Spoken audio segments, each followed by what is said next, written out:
If you're waiting until you see more signs of a last day to begin, to start turning your life and your heart toward Jesus, well, you could die today on the way home. Why would anybody wait to make things right with God for some kind of sign in government or politics or a fulfillment of a verse from Daniel or Ezekiel or Revelation? We have memorial services 8, 10, 12 times a year here at the church, and I would dare say the vast majority of them are not expected. We've got one coming up in a couple of weeks that was not expected. It always chagrins me when longtime members pass away, because I always feel responsibility for their life and their soul. I hope they heard the gospel preached clearly enough and strongly enough by me that they made things right between them and God. I hope I made it feel urgent enough that they knew this is not really just something about, church versus government. This is forget all of going on in the world. This is a thing between you and God. Jesus will knock at your door tirelessly, but he will never open it. He will never come in by his own hand on the latch. My favorite verse about salvation, in spite of all the wonderful verses about it, my favorite verse is probably summed up in Revelation 3:20, where we just get this picture.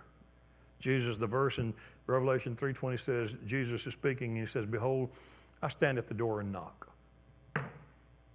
If any man hear my voice and open to me, I will come into him and sup with him and he with me." Holman Hunt, a famous artist, painted a picture that he saw in his mind of Christ standing outside the door. And we know that verse means us, because he didn't say, if any church will open, I'll come into that church. No. This is you personally. If a person will just hear me knocking and open, I will come into that person.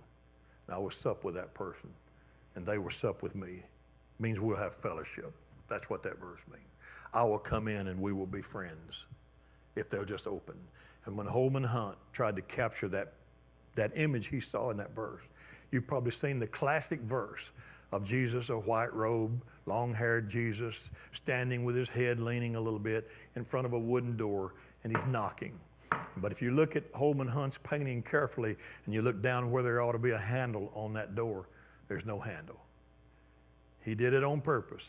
He had him standing outside a door, a little bit of candlelight from the door lights, and he's knocking on this door, and there is no way that he can reach down and open the door and enter himself. He will only enter if you open the door. So my point today to this is, please don't wait to find out if we're in the first or second. I know you're not in the third one. Please don't worry about what these last days mean and how many kooks out there throw the word out like it means something specific right now. It doesn't matter what others do or say. The only thing that matters, the absolute only thing that matters, and I preached this recently, is if your name is written in the Lamb's Book of Life. Because if it's not written there, the Bible says everyone whose names are not written in the Lamb's Book of Life will be cast into outer darkness.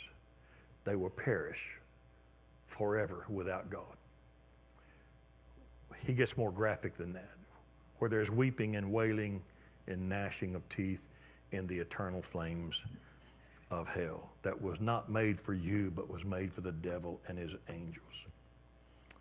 And so I close today by just telling you, I hope you hear him knocking. If you have opened that door to him, God bless you and thank you for doing that.